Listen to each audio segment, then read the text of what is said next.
Okay, once again, it's my opinion, and this is the man doing what I do best, which is give you my opinion on the hottest sports topics that are out there right now, and there's nothing hotter than Brett Favre.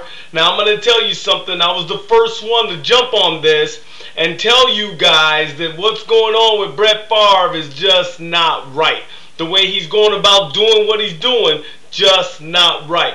There's no difference in Brett Favre right now and what T.O. did for the Philadelphia Eagles.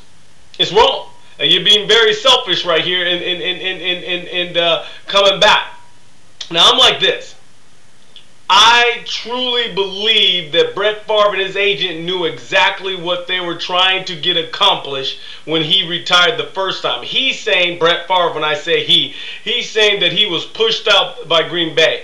The bottom line is, we now know that there's been some strife going on in the Green Bay Packers camp for the last 2 years. So I don't really think Green Bay was trying to push him out. I think Brett Favre is still upset about the fact that they didn't get Randy Moss, which they truly didn't need him anyways. They got some great young wide receivers. They didn't need Randy Moss. Randy Moss wasn't going to take them over the edge. If Brett Favre doesn't throw that interception, they're in the Super Bowl.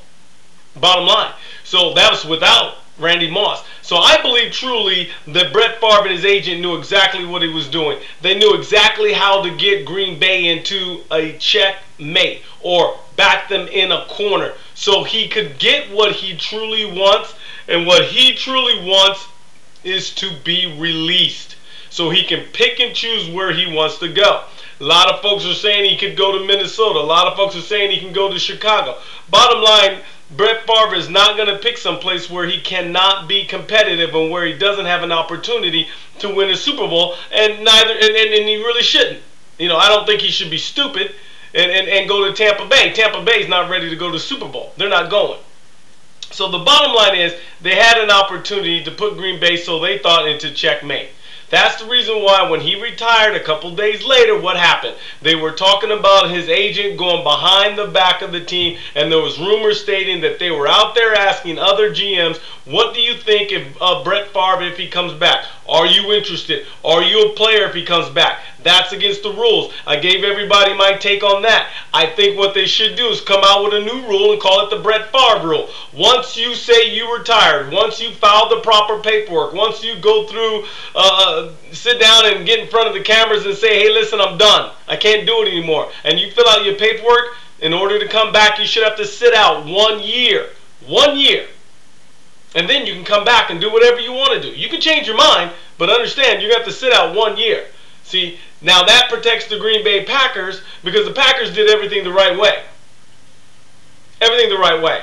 They went and drafted 2 young quarterbacks because they weren't too sure about Aaron Rodgers themselves. But evidently Aaron Rodgers has shown them something, you know, over the summer that they believe that they have the truth in Aaron Rodgers. Okay, Green Bay, if you believe you have the truth and Aaron Rodgers is your quarterback, what difference does it make what team Brett Favre goes to? You got to beat them. You got to understand that sooner or later, to get to the Super Bowl, you're going to have to beat somebody. You're going to have to beat some good teams to win a Super Bowl. You're not going to walk through the playoffs. You're not going to play a 2-12 team. You're going to play some teams that are damn good, so you're going to have to beat them. So it doesn't matter where Brett Favre goes. If Brett Favre goes to Chicago, beat him. If Brett Favre goes to Minnesota, beat him. That's how you can show the world that you're right about Aaron Rodgers. Beat him. So if you can go get some draft picks for Brett Favre, what difference does it make to you where those draft picks come from? Trade them and get everything you can get for them. So if Minnesota's willing to give up 22 number 1 draft picks and don't act like they're not willing to do it, they did it for Herschel Walker, what would they give up for Brett Favre? Trade them. Get your draft picks and move on. If Chicago wants to give up the world for Brett Favre, trade them. Get what you can get and move on. Because what message are you sending to the rest of your team? That your team's unable to beat a Brett Favre quarterback team?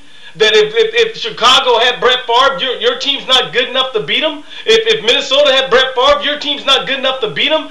As a businessman, you make business decisions to better your team. It doesn't make any sense to me. How would you hold yourself hostage and say, I'm not going to trade him within the division? Stupid. If the inter-division teams are going to give you more for Brett Favre, you get the most you can get for Brett Favre. And then you go beat him. If he sucks, if you don't need him, then trade him and go beat him. It doesn't make any sense to me. So NFL, you're smart, this is what you do. You come up with the Brett Favre rule. You want to retire, God bless you, go retire. But you're going to sit out a year if you change your mind and come back. You're not going to hold the team as hostage here. It's not going to happen. And Green Bay, get what you can get for Brett Favre and trade him, no matter where you trade him to. Stop playing the punk role. I don't understand that. Well, you know, inside our division, we're not going to give him an opportunity. If he sucks and you don't need him, who cares where he goes? Where you trade him, they're going to have to pay you for him.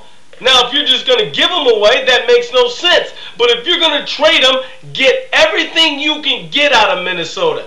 Get everything you can get out of Chicago and trade him.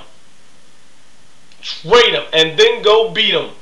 And if you don't beat them, so what? You got draft picks. You're going to be a better team down the road anyways. So stop crying, stop bickering, and let's make some solid business decisions. Because I'm going to tell you something. You have an opportunity here. Instead of looking at this as a negative, look at it as a positive. You have an opportunity here to trade Brett Favre to a Minnesota team who's only one quarterback away.